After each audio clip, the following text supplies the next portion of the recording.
There's a storm coming, and it's not just the hurricane hitting southeast Queensland. Footy's back for 2025. The Dons are back, and we are certainly back. This is the Sash, definitely not the official podcast of the Essendon Football Club, with the official Sash preview of the 2025 season. Joining me in studio is James. Hello, mate. Rob, good to be here. First one for 2025. Always a optimistic time of the year, particularly for us Essendon supporters. But nice eventful off season. Plenty of injuries across the board, but amazingly, I think we've come through unscathed. Give it a little knock. Give it a little knock. There's still some time to go before our first game, but good to be here. Excited for footy. As you mentioned just before, we might have to wait one more extra day. That weather's not looking too good up in Queensland, but it's good to have it back. Yes, it certainly is, and I appreciate you jumping in at late notice for Mert, who was meant to be here tonight, and I'm sure we can get some nice negativity in his absence going, but he should be back next week. And joining us also via satellite is Joel. Hello, mate. Hello, Rob. It's good to be here. Sorry I couldn't be in the studio. That's okay, mate. That's okay. Can you just give us your best Mert off the top and just say something really dark about the season? This is fucked. Yeah. Bang on. Great. Bang Great. Yeah, it's a perfect start.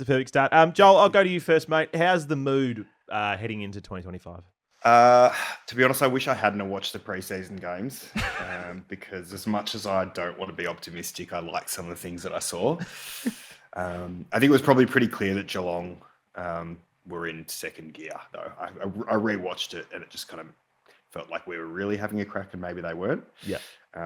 But I'm excited to see some new kid in Kako having a crack and what that might happen with our forward line. And so, we'll see how we go. Mood's slightly positive. That's good.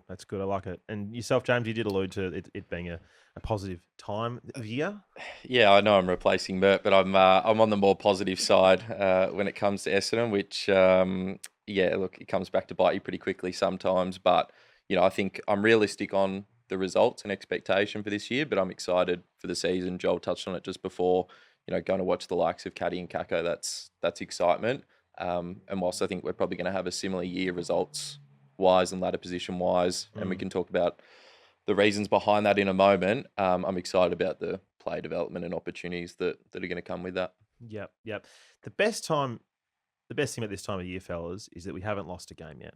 So for the next 5 days, 6 days, depending on when you're listening or viewing this, you can just know that Essendon is undefeated in 2025, and you can hold on to that until the ball is bounced for the very first time. Possibly this Saturday. It might not happen because the weather's looking pretty chaotic up in Queensland, but we'll get into that in a moment. Now, Jolie, I alluded to this in the review of the practice match that I did with Ryan, that as part of some new content that we're bringing out this season, we have a new episode that we're planning to do every single week, which is a mailbag episode, and you have put your hand up to spearhead this initiative. Can you tell us what we can expect on the mailbag, Jolie? Yes. Well, as by name is by nature, you can probably expect a lot of males bagging the Essendon Football Club. That's generally what it will turn out to be. But I do invite everyone of all ages and genders and everything to please mail in. I will take all queries seriously. That should be a little bit of a lighthearted look at things that are happening in the season, outside the season, outside of the footy club, if people so choose to ask about that. But I'm very much looking forward to hearing from the Sash faithful and getting a bit of an insight into what their lives are like and what they think about the club, and maybe offering some sound advice, potentially as Andrew McGrath. Yep. Oh, yep. And potentially as Jai Caldwell. For those listening at home, I've changed my contrast. Yeah. For those listening, we're obviously looking at Joel here on the screen, and he's just gone from very, very pale to quite tanned, adjusting the contrast on his webcam, which I rate, Jolie. That's a good sight gag that you've gone with there. Listeners and viewers, it is thesashpod@gmail.com. So the Sash, POD @gmail.com. You can also just DM us as well if you want to on social media. I'll be posting that email address. You can find it in the show links as well. episode descriptions, all that kind of stuff. You should be able to find that there. First episode we'll be doing next week, so I'll probably do a post about that maybe Tuesday or Wednesday, but get around it. It'll be a bit of fun that we'll do every single week, and yeah, send us in an email. Before we get stuck into things, I do want to plug the Londons event for those over in London. I'm not sure if you guys saw that I put out an Instagram post that said, calling all UK Bombers. And I had a few people message me going, oh, Rob, did you join the IRA? And I was like, no, I didn't actually. But thanks for pointing that out. That didn't cross my mind at all. But yeah, if you are London-based, UK-based, maybe even European-based, and you feel like watching the Essendon Hawthorn games with some like-minded individuals, there is an event on in London run by a young man named Hamish. Flick us a DM. I'll send you the link. I'll probably put a post out next week about it as well. But that should be a lot of fun for those of you who are listening or viewing from over there. Let's get into it, fellas. We've got some preview questions to go through. It's a bit of fun, this one. We can launch into it. James, I'm going to let you take the new ball for 2025. It's a big year for what or who?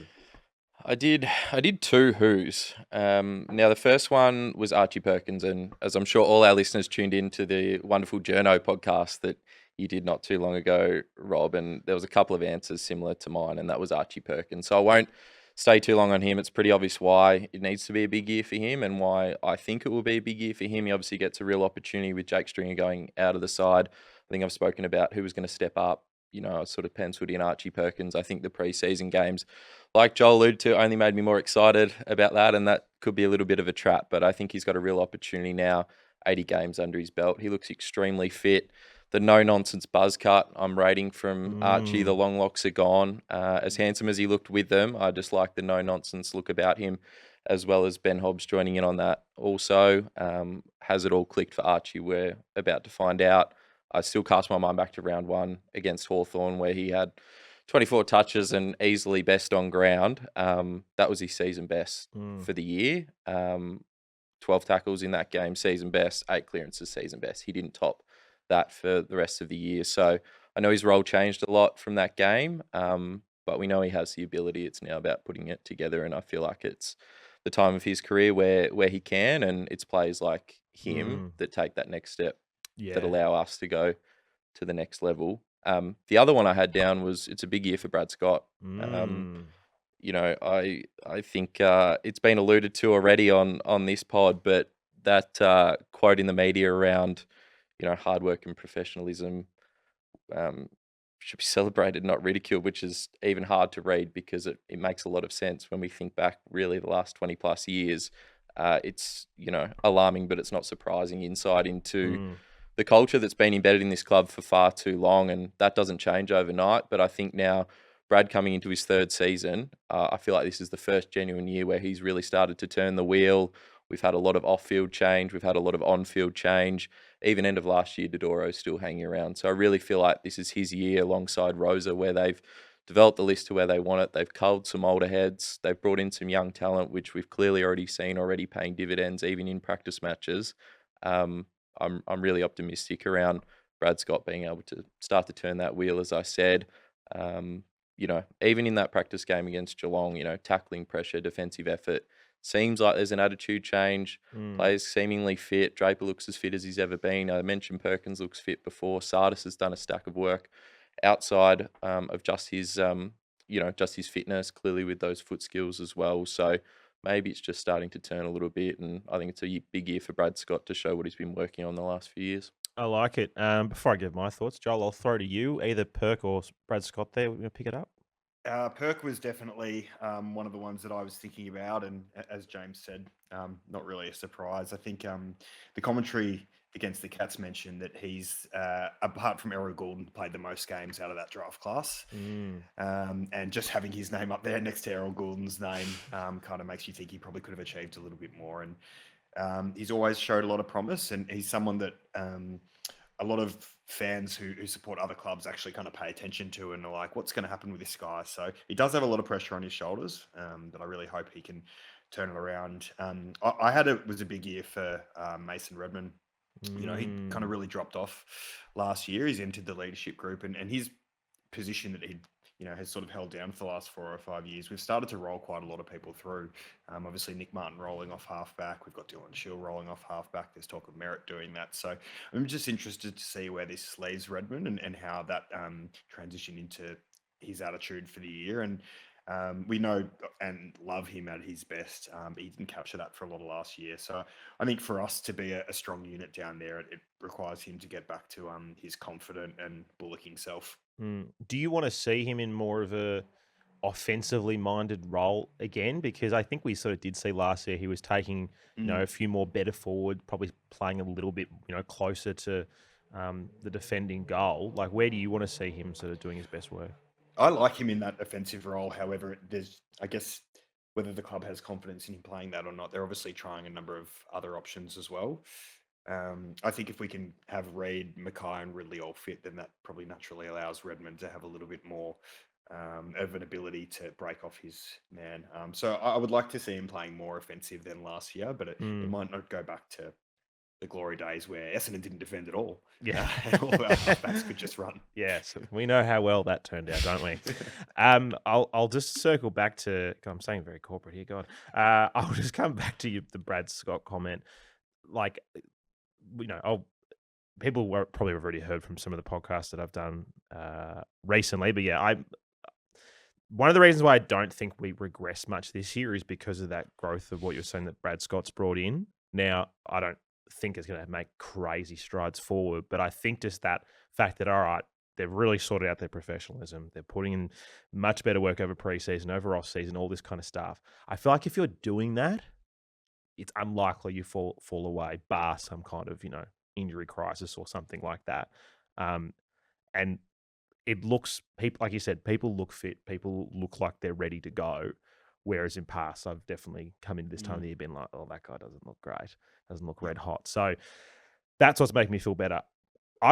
It's funny. The original person I had for this, I've kind of chopped and changed it because I had a guy in my sights and then he did get injured, and part of my thing was about that. But the original person I had down for this when I thought about this a month ago was Darcy Parish, because I look at this season and go, one, it's a big year for getting your body right. You need to be fit. You need to be out there showing that you can still run it out. But also, are you able to get back to being a player who's in the All-Australian conversation again? Or was that just a one-off? And is this what we get from now on? Because there's a lot of discussion amongst Essendon supporters about, is he in our best midfield? Do we play better without them? And there were certainly games through last season without him where we looked really good, but there was also games where we didn't look good in his absence. Obviously, Elijah Sardis is pushing in there now. Maybe Ben Hobbs is going to be spending more time there now. What are we going to get from him this season? And yeah, can we reclaim that? Was it 2021, the year he was All Australian, on the top of my head? But yeah, I think so. are we going to get back to that as well? So he was the first one for mine that I really thought. I guess I'll ask you, James. It was 2021. Like, knowing now he is likely to be missing a couple of games at the start of the season, like, what's your expectation for Darcy Parish this year? Yeah, it's a tough one. His body does let him down a lot, but when he is fit, we know how good he is, and I think it is easy to forget how good he is. I know he's obviously rated internally, and you hear Brad Scott speak all the time, and he speaks so highly of Parish. My query on Parish, not as him as an individual, but more of the role he plays, is I only feel the way footy's played at the moment, you can really sort of only have one premium kind of slower on baller, if you like, that Jobe Watson style player, because the way the ball gets transition, you can't afford to carry too many of them. No. Obviously, Sardis is going to start in that role this year, which is exciting. But do you then push him out of there to bring Parish in? Most would say you probably do, just because we know how much of an A-grader Parish can be. But then does that push Sardis out of the midfield where he really doesn't play all that well? I know we haven't seen a lot of him. I'm being unfair, but a Setterfield as well. I'll use that same example. Unless Setterfield's playing on ball, he's not in the side. So it's a tough one because I really only feel like you can carry one of those style of on-ballers. We've got some nice variety through that midfield now, and we'll speak about that a little bit more, I'm sure. But yeah, I feel like it's either Sardis or Parish on ball at the moment. Others would probably have both in their side, and we'll probably try it when Parish is fit. But that's probably the worry for me, more of a team dynamic rather than Parish himself. Yeah. What do you think, Joel? Yeah, it's a tough one because you really don't want to put any hopes on him having a good season. We've been here before, early season soft tissue with him multiple times. And last year when he came back, he didn't really return that strongly either. He had a couple of good games, but I really don't want to put a lot of expectations on him for this year. I think if he can play well and come back into the side, then that's great. But, it's almost at the stage where if he doesn't come good this year, we've got to start thinking about plans beyond him as well, I think, really. Which is great considering he's just signed a massive contract. So Yeah. that's a lovely thing to think about. The other one for mine that I put in there was Peter Wright because, like, weather aside, I don't have him in my side for this weekend. I don't think Brad Scott has him in his side either, going by what we've seen over preseason. And I think it's for him is like Parrish. It's like, can you get back to near that best footy that we've seen? Or was that a once-off? And is your future now being essentially a too good for VFL player who struggles at the top level, a Sam Wiedemann, if you will, type player, which is not a great thing to be hearing. No disrespect to you, Sam, but unfortunately that is the case for a lot of AFL footballs down there where, he could go down there and go play Preston Bullants and kick 10 goals, but then he comes up and plays on an actual AFL standard defender and you just don't see that. And yeah, he's one who, look, all right, obviously he'll have the safety of a contract, but could be one really playing for his future in a way. And that might not even be an Essendon this year, because if we find ourselves having a reasonable year without him and Caddy comes on and the two rucks is working and Langers has a good year and Jones and Kako and all this stuff, everything's working as we want it to, is he going to have to look for another club at the end of the year? Because I wouldn't put it past that if he's not playing. I could see him being like, I could go somewhere else, and I could see other clubs being like, hey, here's a really big dude. We need a big dude to sit in our goal square. Let's approach him. So, yeah, I think it's a massive year for Peter Wright. Yeah, agreed. I've always been, a fan of Peter Wright, but maybe I found myself hanging on to what was his best form was a number of years ago, and we haven't seen it for a long time. I know we spoke last year around that shoulder injury. Maybe he never kind of came back from that. We certainly haven't seen it. Whether it has anything to do with that, I'm not sure, but it's certainly something you can kind of put your finger on when it comes to it. I don't have him in my side either, for what it's worth. I don't know how he kind of gets back in. It seems like we want to go down the two ruck, smaller forward line path. If Draper's occupying that, Caddy at centre half forward, and Jones and Durham kind of providing a little bit of height pushing forward, maybe there isn't a spot. Edwards has kind of put his hand up as well as another tall option. Do you kind of give him an opportunity in a year where I'm speaking about development? Do you give him an opportunity rather than continue to play a Peter Wright and let him kind of progress a little bit further? I'm not sure. It's been disappointing, a real fall from grace from Wright, and sort of seems funny that we're sort of saying he's not even in the starting side, but that's the reality of his form and where we're at the moment. Joel? I was surprised. I mean, there was talk towards the end of last year and in the trade period, his name was floated up a little bit, but I at that time, I remember we were doing pods and I was speaking about him as one that I thought would probably be worth us thinking about trading. And, I think if you're entering the start of the season with someone who's clearly going to be playing twos, at least at this stage for a lot of the year, who's a former best and fairest winner and kicked 50 plus goals in a year, he had some bargaining power last year, or he might have gotten us something. If he stays in the twos all of this year, it's probably going to be a similar trade to what we let him go for, a fourth rounder or a fifth rounder or something. So I feel like the proof will be at the end of the year whether it was right holding on to him or maybe not making more of a case for getting rid of him at the end of last year. But it is a shame to see, because he brought us a lot of joy in that best and fairest year. Yeah, he certainly did. And I can understand the being conservative of not moving someone on, because again, we are pinning our hopes on a 19-year-old, which is awesome. I love the kid, and I've got big hopes for him, but that's kind of where we're at. I can understand why you'd still want to hang on to a guy like that, just in case things don't work out in other aspects. But as I'm repeating myself from an earlier show, but as Brad said in his chat with Cal, if you're tall, and you're immobile and you're not marking it, then there isn't there, the game just isn't there for you right now. And I think when he said that, he was more talking about it as a team dynamic thing. But like Peter Wright is the example of that when the ball hits the deck, he's out of the game. Yep. Like I can't recall a time where I seen him pick him up and snapped a shot. Like it's just not part of his game. So look, hopefully it works out for him. We've always been a big fan of the 7-seater on this show, but it doesn't look good for the start of 25 for him. Let's move on to question number 2, fellas. I'll go to you for this one, Jolie. How does Essendon improve in 2025? There's 2 things I wrote down. The first one is that our draft class of 2020 makes a significant improvement. So that's Reid, Cox, and Perko. I think just 20%, or even less improvement from those 3 across the board would have a really, really big difference. They can all play key roles on different lines of our team sheet.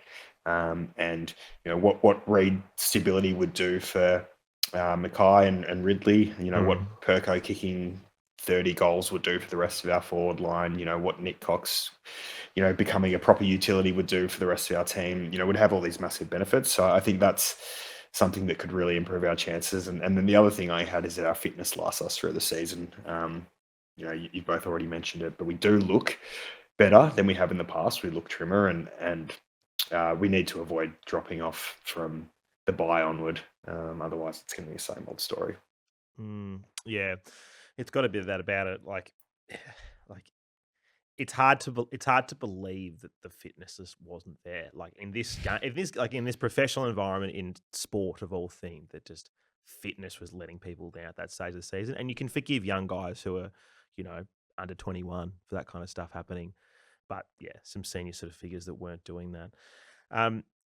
It's interesting you mentioned Nick Cox because it's kind of like it hasn't been spoken about in great deal. But like he's had a concussion in December. It's the 3rd of March as we're recording this, and from what I've heard from different journos and what I've read from people who go to training and stuff, that he hasn't been out there much. It does not look good. Like this is like if you're out for that length of period of time, like we could be looking at another young footy player who's had to hang up the boots early for a concussion. Hopefully that's not the case, but at the moment, like I'm fearing the worst for Nick Cox, and there might be some people who don't like him in the team and they're happy to see him go. But regardless of that, like it's pretty sad if this was something to cause him to hang up the boots. Hopefully it's not, and hopefully in a couple of months we see him back out there and playing some VFL footy and then maybe cracking his way back into the ones. But yeah, I'm worried for the kid. Yeah, absolutely. I think it's one of those things where it's like the less you hear about it, the more worrying it is, because there's that many, journos and media shows and coverage of AFL, and I only really heard about it literally a week and a half ago, and he hadn't really trained or done anything since December, as he said. So, not much reporting indicates to me that it's probably quite serious, and obviously AFL taking concussion a lot more seriously than what potentially they have in the past now. So they're not going to rush him back. But aside from that, there's sort of question marks over Coxie, and there has been for a little while now. I know it's been spoken about on this pod numerous times last year, particularly towards the end of it. Where's he at with his footy? Is the hunger there? Obviously, this is a separate issue, and I don't want to cross the two over. But was the hunger there for him to play high level football and be the best he could be? I don't know. But yeah, really sad and obviously disappointing for us as a club, a really high draft pick. And we've seen other clubs go and get those draft hauls, and it literally changes them around. But for us, we just haven't seen that. Hopefully, Perko and Reid can step up, and Coxie can find his way back to his best footy sort of later this year. But yeah, a bit of a who knows for him at the moment. Yeah, Reid's a big one as you spoke about there, Joel. Like just the cascading effect of just having these key defenders is, if you've got Ben Mackay to take, gorilla number 1 and Zach can take gorilla number 2, it just means that, in certain teams who don't have a tall forward line, then suddenly Ridley can really have that freewheeling kind of game.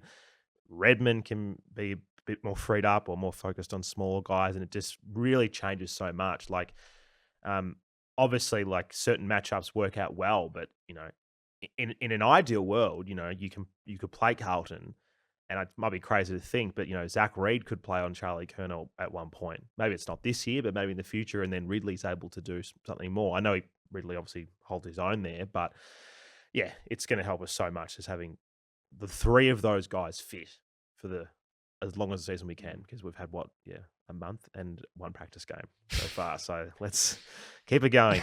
How does Essendon improve in 2025, James? Yeah, I think I sort of had two things written down. First one being what Joel sort of touched on before, those younger players. Obviously, Caddy and Kako getting a lot of attention. Sardis and I consider Reid a new player for us if he can stay fit. We really haven't seen any of him. So they're sort of your big four younger players that I think can make a immediate impact and continue to improve.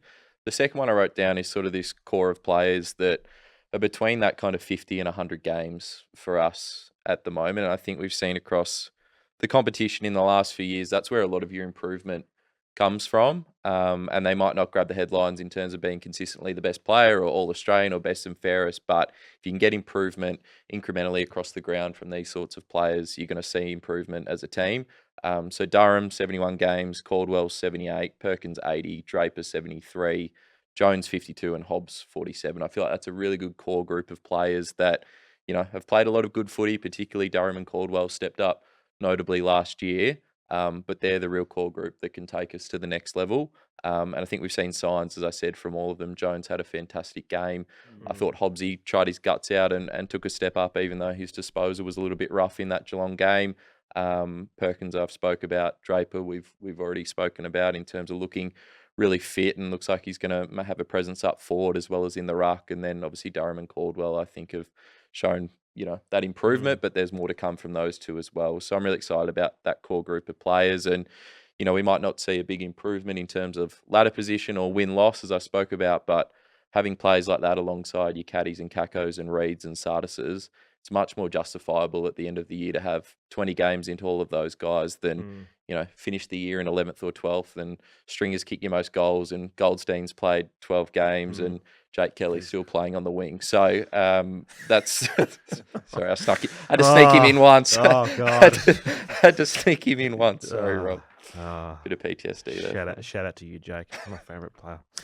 It's mentioning all that, what you're just mentioning, it should feel like a very different year, just from Stringer and Kelly and Goldstein not being there to feature, already that's a pretty big changing of the guard, and Heppel as well, like, not that they were holding down the big strong guard anyway, but you're still taking four, probably past their best players and replacing them with, as you've just said, James Ford, that might be nearing those 100 games, between 100 and 200 that are their best. So, it could be a very different year for us just for that reason alone in terms of the way that we look and shape up, which is exciting. Yeah. Just so you guys know, Todd Galton is still on the list. I know he's our ruck coach, but he's still technically on the list, so he may still play some games this year. We obviously do love. They're still selling badges. Yeah, we still love Goldie. Yeah, I think you sort of alluded to a bit before there, James, but like we're now at this point where this is now Brad's team. Those first couple of years, you're playing with the teams of previous coaches and stuff who've brought in these players because they've identified them and want them. But we're now in this position where these are his guys. Like there aren't many people left on this list who aren't his guys. And if they're not, they're probably not in the first 22 calculations now when everyone's fit and available. Like it's something they talk about a lot in soccer, particularly in Europe, is, these coaches having their team, and because the way trading and stuff works over there in free agency, it's a lot quicker to flip a team over. But in AFL, like, at most you're getting rid of 8 or 9 guys every season. Like if you're overhauling more than that, like that's a huge turnover. Like I think every year teams sort of average like 5 or 6, generally. But this is his team now. This is his team of his guys who he's worked with, who he's identified have the right attitude, ideally the right skills and everything else to go on. I think for me, that's where we can see this improvement that, if Brad is a good enough coach that can, if he could get that North Melbourne team to a prelim, that surely means he's good enough to get this team 2 finals. And that's where we should start seeing this. 2 guys you didn't mention there, James, but they still fall into that same category. One, Xavier Dersma, who's obviously come from Port Adelaide, had some injury troubles, couldn't hit a target against Geelong in the Packy game, but that's okay. He'll shore that up. And then the other one for me is Nick Martin. Like he's just like I think, yeah, if him, Durham, and Caldwell just continue to build on what they already did last season, I think we're looking good, regardless of what other people around him are doing. Like, obviously, it can't just be left on those three guys, but if they all have strong seasons again, I think we're still a reasonable side. Are we a finals team? We'll have to wait and see, but I don't think we're a bottom 4, bottom 5 side, as some people are predicting. So that's where I see improvement is, this being quote unquote Brad's team. Essendon will finish blank because blank. I'll go first. I think we're going to finish 9th because I do think there will be improvement, but I still think at the end of the day we will be disappointed. And it's a very tight competition, but I see us finishing 9th. And I see us finishing 9th because I think there are just some teams around us who are a bit more experienced, who've been there and done that, and they're probably going to leap up into finals calculations. So whether it's a Collingwood, maybe it's a Fremantle, unfortunately, maybe it's a Melbourne, which is our handy first-round pick, sliding up. I do think those sides who've been around the traps and got those older heads, it's hard to do a ladder and put some of those teams below us. But I do think there are teams who fall out of the 8. I do think there are teams who are getting way overhyped who I don't think are very good. And then, as we've already seen, there's a lot of injury troubles at the moment. And dropping those early games in the season could be the difference between finishing 9th or 12th. So with us having what looks like a relatively healthy list, I think we're going to finish 9th. Unfortunately, we won't play finals. What about you, James?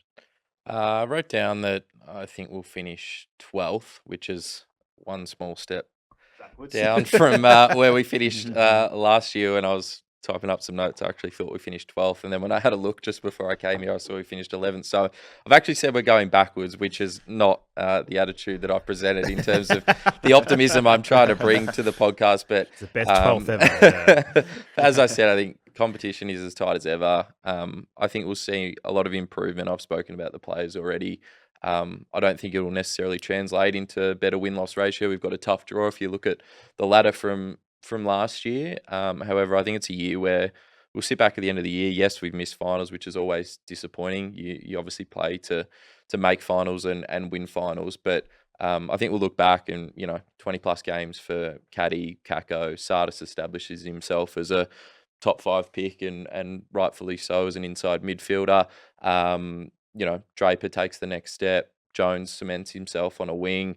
Reid stays fit and healthy. And I think we look back and go, well, we can kind of see what this team is made of. We can see what sort of brand we play. We can see what the future looks like. And that's probably more than we could have said the last few years. Whereas, like I said, String is your leading goal kicker, et cetera, et cetera. So, I think it's a positive year, not the result we want win-loss wise. But, I think it'll set us up for heading into 2026, a really good draft haul to come with that. And I know you touched on that with Kel as to what that might look like.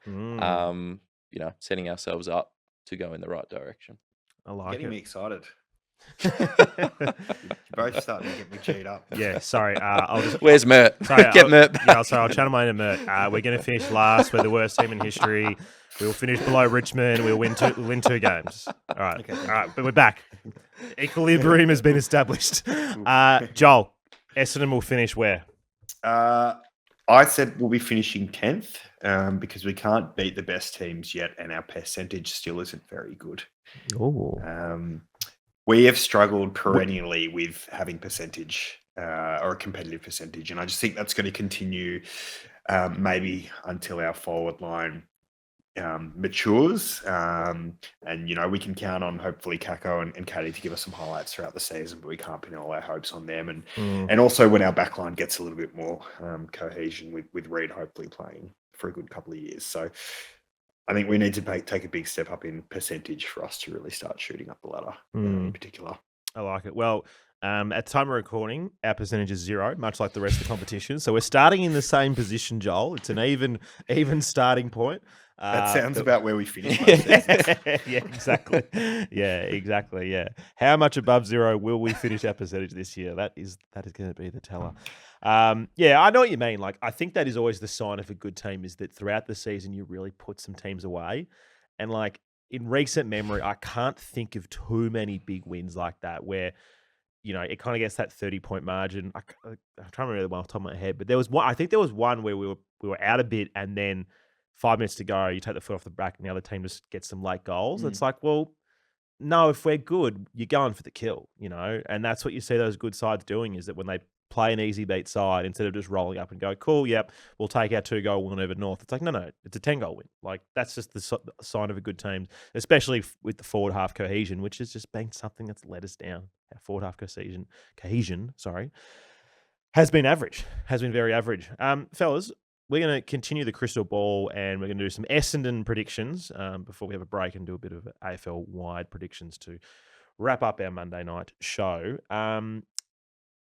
I'll start with you for this one, James. Who is going to win the Crichton Medal in 2025? And are you going to take the easy way out, or are you going to pick someone else? I deliberately chose not to. I went elsewhere. For the Crichton this year, I've got Jai Caldwell. Ooh, I like that. I thought he had an exceptional year last year. I still believe he's horribly underrated externally. I think, everyone kind of looks at, while there's been actually plenty of talk in the media recently around Essendon A-graders and us only having merit as an A-grader, potentially people kind of spruiking Nick Martin, but who's going to kind of take that next step? I feel like Caldwell, alongside Durham, showed us, what they're made of. I thought he was a bit unlucky not to be promoted into the leadership group. I spoke about that last year as well. He screams leadership to me. Certainly the way he behaves on field does anyway.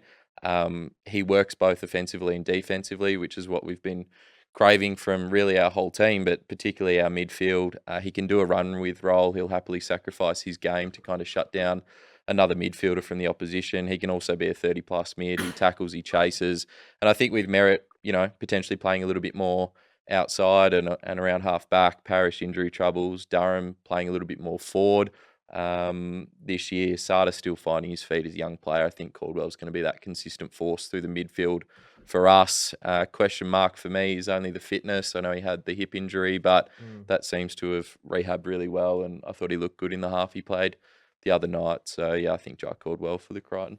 I like it. Joel? Can you nod if you can hear me?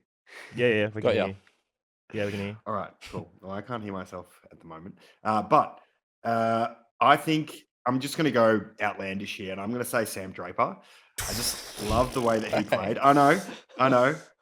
Great. I love fair it. Reaction. This is Very what fair reaction. this is what this pod's about, Joel. Start of the season. Let's throw some wild shit out there. But yeah, I just I love the way he played the other day, and he clearly looked the fittest he's ever looked. Like, that's not just a maybe. Like, he looked very, very lean.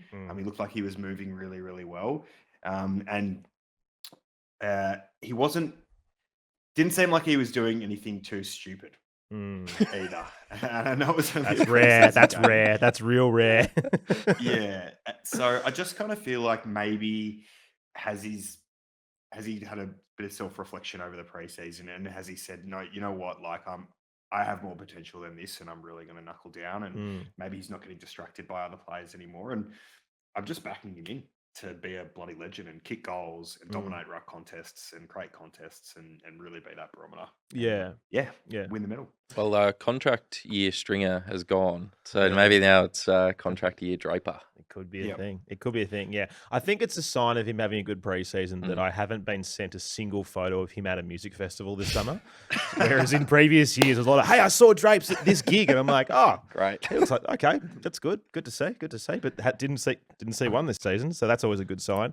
And look, you'd always think that his footy IQ you'd hope, would get better each year, because we know he hasn't come from the traditional background. And there are times when he does things that you'd think a more disciplined footballer who's, played lots of juniors would kind of understand you probably shouldn't do that.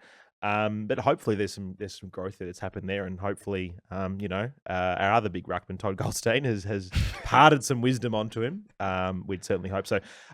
You mentioned him before there, James, but I'm going to go. My Crichton medalist will be Nick Martin this season. I'm hoping to see more Nick Martin forward of the ball, which means that we're going to see a lot of, N Martin, 3 votes, 2 or 3 goals, 20, 25 touches, wins and losses each sort of week is what I'm hoping. Those sort of games where he is a bit more eye-catching.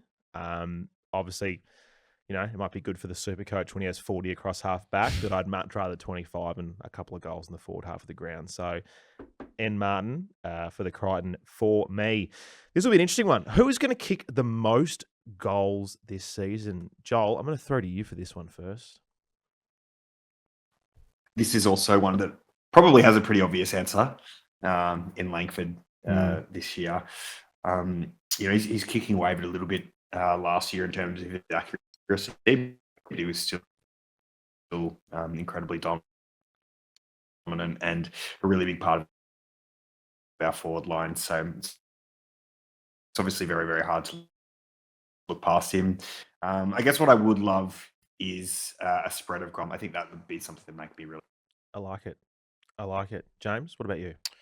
Well, I did play it safe. I tried to go around the man, but given I avoided merit for the Crichton, I brought it a little bit backwards, and I didn't want to put too much pressure on Caddy and Kako. I think they've probably got enough at the moment. So I went Kyle Langford, 51 goals and 43 goals the last couple of years.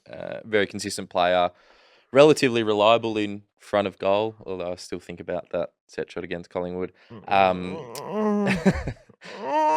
I think, speaking of Caddy and Kako, and I'll throw Draper in that mix as well, they'll take a lot of attention away from Langford. And I think he just gets the job done week in, week out, 3-4 goals a week, and that'll see him with the most goals for us. I love it. I love it. Yeah, I was boring as well. I also had Kyle Langford down. So as much as I'd love to say that Nate Caddy's going to have a 40-plus goal year, I just don't think you can just put that pressure on the kid.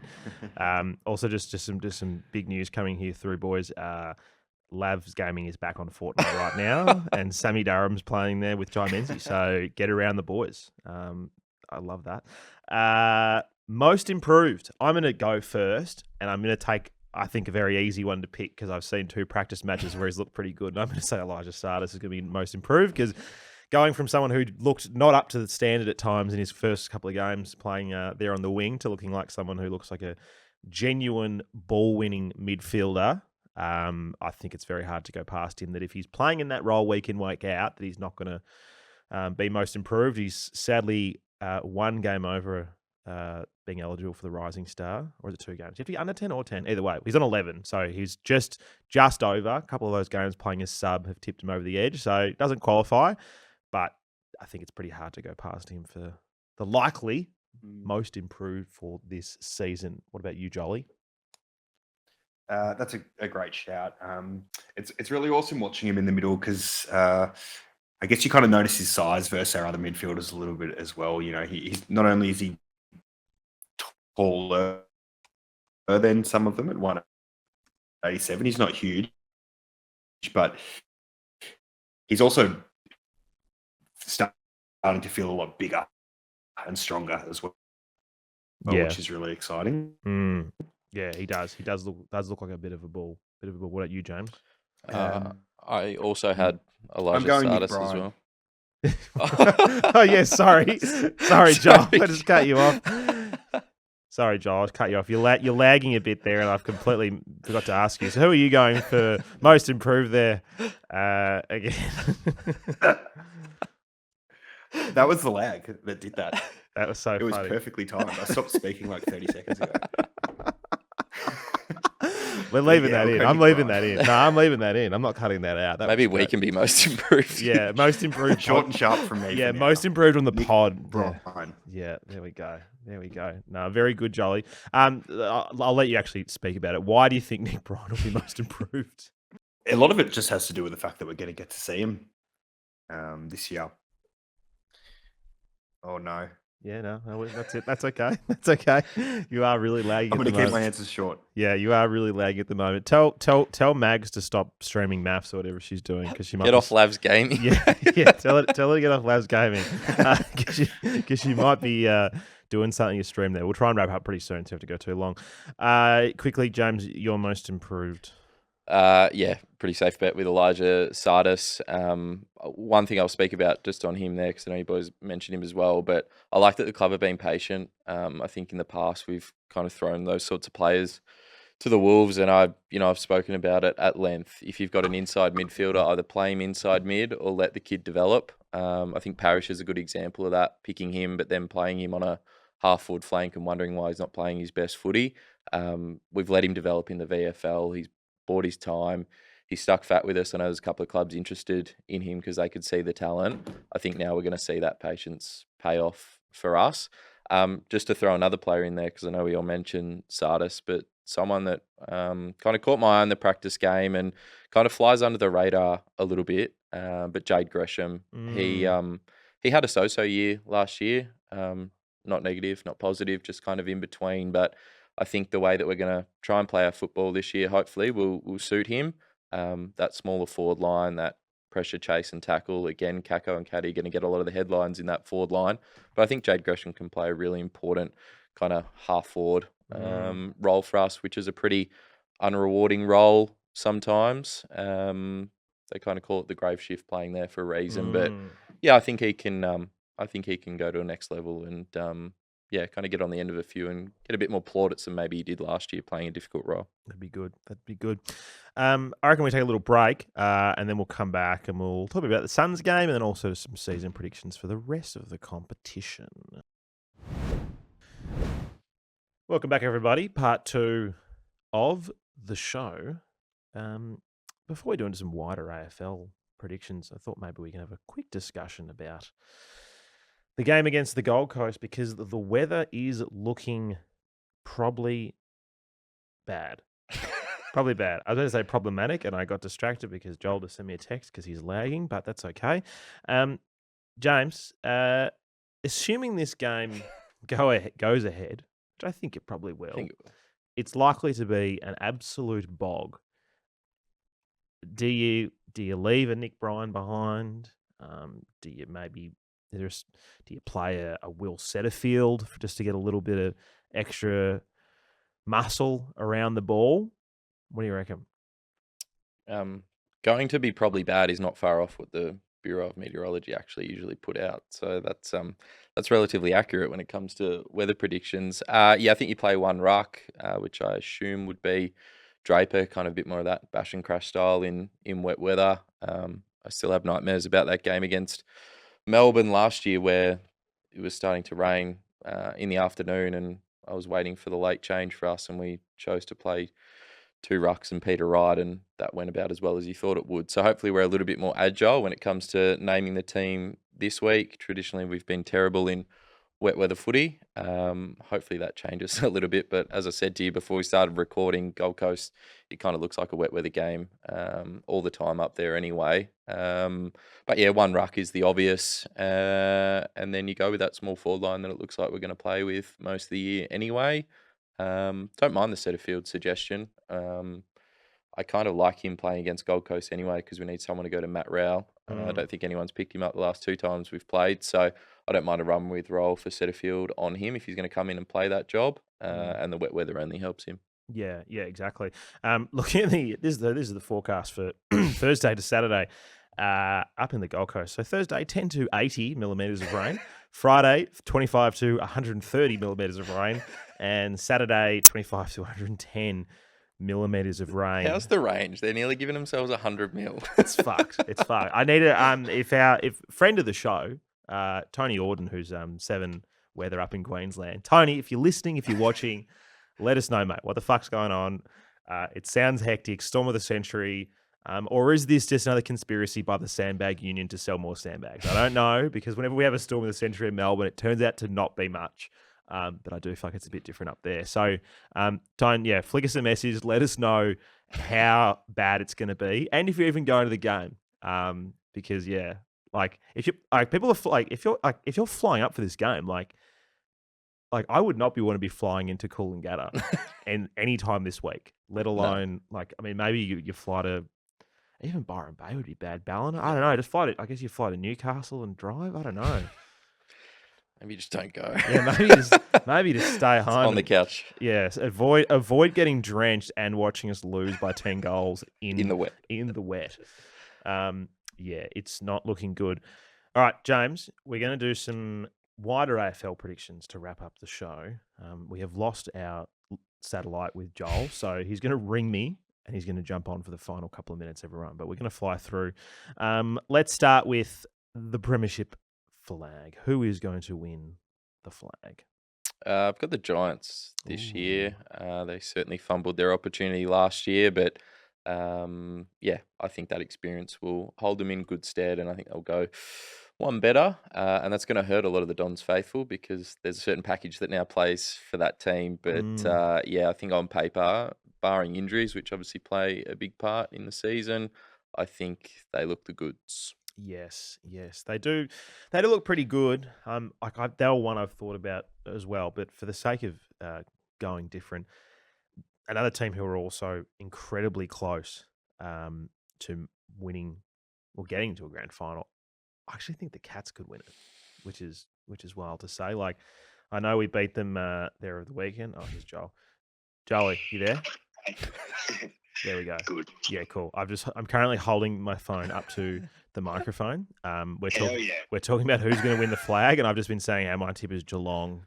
I think they're pretty good, and I know they probably weren't going at full speed against us on the weekend. Who's your tip for the flag? I'm gonna have Brizzy going back to back. I think they're good enough. I think now that they've proven that they can win on the G in September, and they'll have a lot of belief from coming from behind in a lot of those games and then absolutely dominating in the granny. So I think even without Danaher, I'm going to find it hard to go past them again this year. Cool. I like it. Who's going to be the runner-up? I'll go to you first, Jolly. I'm gonna, unfortunately, tip the Hawks to continue playing well, and I feel like, as hard as that is to say, they'll have a lot of momentum still going into this year. I don't think they're going to be figured out yet. They only really came good towards the back end of last year, and they've got some great additions. Particularly Barras, I think, is a really, really fantastic addition for their team, and it frees up, the likes of Sicily to play even more in the way that he does. So I actually think they are going to get better. And I could see them making it all the way there, which is scary. It's a pain. I'm going to go the runner-up as Collingwood, because I also think they're pretty experienced and could be all right. But I do like the idea of Collingwood losing grand finals, so I'm going to go for the Pies to lose the grand final to Geelong in a, was it 2010, 2011 replay. What about you, James? I had Brisbane. Obviously losing Danaher, but pick up arguably the best player in the draft in the younger Ashcroft. So I think that kind of evens it out. I don't see them losing many, if any, at home, and they have the confidence at the G now. They kind of put that theory to bed last year. So, yeah, I think they'll be thereabouts again. And, yeah, I've got them making the big one. I like it. Who's going to be the biggest slider to slide out of the table? I'm going to go for. I'm going to go for the Swans. I'm going to go for the Swans. Errol's not going to be in for half the season. It's a new coach. You don't know if he's going to be good or not. And I reckon there might be a few mental scars from another disappointing showing in that. I mean, they won 17 games, but yeah, I could easily see them losing a few more. So I'm saying my biggest slide is going to be Sydney. What about you? What about you, Joel? Yeah, Chad Warner might be leaving as well. If his head's not in the game, then that'll screw him. I can't see Port Adelaide finishing second again. Yeah. I just can't. They're just not a very good footy club. They have a couple of good players. That's rich coming from us, Joel. Very rich coming from us. From an Essendon supporter. But I don't trust them. I continually don't trust them. And I just feel like second is a real... it was a real overachievement for them last year. So I'm going with Port to be a big slider. James? I had the Bulldogs. I know they finished sixth, but, there's pressure on Beveridge already, and the season hasn't started. Their injuries are horrible. I feel like that first game against North Melbourne is a real lose-lose situation to be in. You win that, everyone expects you to, but, geez, they wouldn't want to lose it. And then their run after that is Collingwood, Carlton, Freo in Perth, and Brisbane. So I could easily see them being kind of 1 and 4 with multiple injuries. No Bont for 6 weeks. I think 6 weeks being pretty conservative with a calf as well. I expected them to miss finals, and I think, Beveridge could be gone before the end of the year. Wowee. Biggest climber. Who's going to climb out of the depth and into contention. I'm going to go with the. Oh, man, is it a climb? Is it a climb when they finish 10th? I mean, look, I think Fremantle's the easy answer. Like Fremantle on paper look really good. They should. Sure.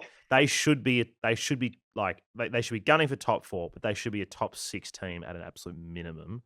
So yeah, I'm going to say Fremantle goes top 4. I think that's a good shout. Freo is the one that jumped out at me as well. They've got that home ground advantage that really should use to full effect with the team they've got now. Yep, James. I had Fremantle as well. Bolton had some X factor. I feel like the criticism for Freo has been a pretty kind of boring, plain style of footy. I think he changes that.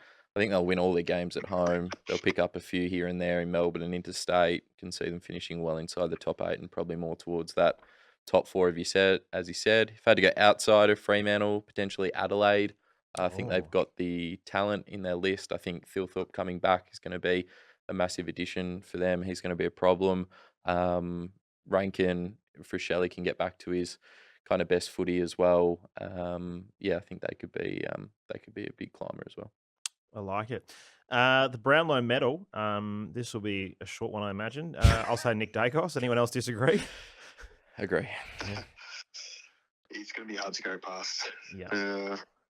He's a good chance of winning quite a few throughout his career, I'd imagine. Yes. It pains me to say it. This will be more interesting because there's a few guys who are on the injury table. Who's going to win the Coleman medal? Does Jesse Hogan go back to back? I'm going to go out on a limb. I'm going to say Ben King from the Gold Coast Suns wins the Coleman medal. I reckon he'll kick 60 odd, and it'll be a lows. I mean, I don't think what did Hogan get? Hogan got 69. I think he's going to kick mid 60s, and that's going to be enough to win the Coleman. Ben King. What about you, James? I did go for Hogan. Obviously, if I think GWS are going to win the flag, I think Hogan's going to be kicking a lot of goals. He's obviously in a good side. He's reliable in front of goal. He's got great hands. Nice service from the GWS midfielders. I think he could kick some big bags of goals at home, particularly against those weaker sides. I'm not sure if he gets Richmond at NG or a West Coast or a North. He probably gets all 3, knowing how they do the draw for the expansion clubs. But it could be some big bags of 9 or 10 against those sort of sides. And if he does his job for the rest, that'll probably take him there. Jolly? I'm going to go a wild card here because I am a betting man. And I'm going to say Oscar Allen. Isn't he injured? I think he's only out. Might have got good odds there. Yeah. I don't mind Surely it. he's only out for a week or 2. Yeah. Anyway, if he isn't injured, I just think he's such a fantastic footballer. And I feel like people forget how well he played in the year before last. And, West Coast still aren't a good team. But he can kick 60-plus goals for sure. I don't mind it. I don't mind that at all. And the last one, fellas, to round up the show, the rising star, and seeing as an Essendon podcast, I'll say Isaac Kako. There we go. What about you, Joel? I'm going to say no caddy. Yeah, good. I'm going to go back to Isaac Kako. I think he catches the eye and might be a little bit biased in that answer, but pretty optimistic about what he can do this year. Yeah, an Essendon podcast with bias. Who would have thought? Who would have thought such a thing would exist? Fellas, thank you very much for joining me, whether in studio or in various digital capacities, Joel. Listeners and viewers, thank you, of course, for being with us. We appreciate your support. As always, the countdown is on to round 1. This will be released sometime late on Monday night, but Tuesday evening, I think around 7 or 7:30, there'll be another season preview with some friends of the pod. So we've got Scott from the Lunchtime Catch Up, we've got Ian from Don the Stat, we've got Nick from the Don Father, and we've got Felix, who you'd know as Everything Essendon on his YouTube channel. Some very nice chats with those gentlemen. And then Wednesday night, Jesse's having a chat with a Gold Coast Suns fan that we managed to track down. So that's going to be, I don't know how that's going to go. It's going to be fun. I listen to their pod and it seems all right. So, going to find out why they go for the Gold Coast. But that's going to be a good chat. And then Thursday, it'll be the official preview of what I'm hoping is still a scheduled game, not cancelled by weather. But the premium edition preview show will be there. We'll go through the opening team for the very first. I think it's you and I, isn't it, James? Yes. It's going to be you and I, so that'll be fun. So we'll dissect the team together on Thursday night for premium members. You can, of course, sign up. It's $5 a month or $42 the year. Absolute bargain.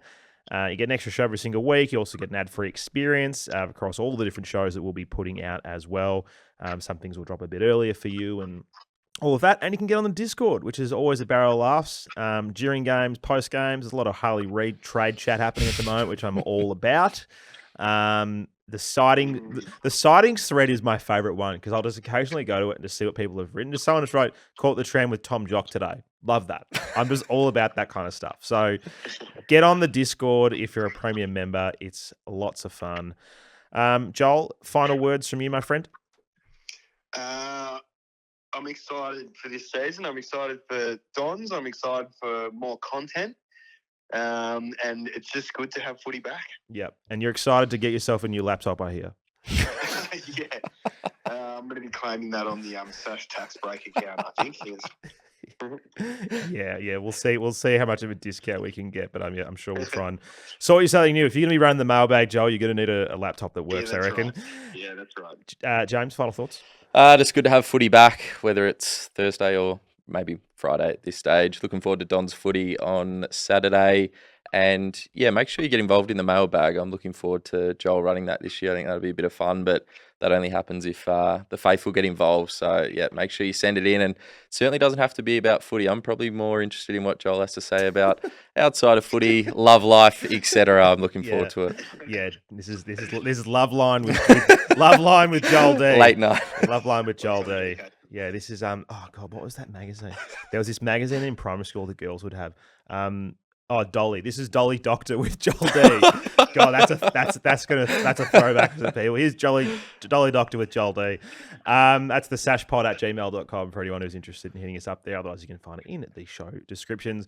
That's all from me. That's all from us. Have a great night. Stay safe, especially if you're heading up to the Gold Coast. Go Plains. Go Plains. Go Dons.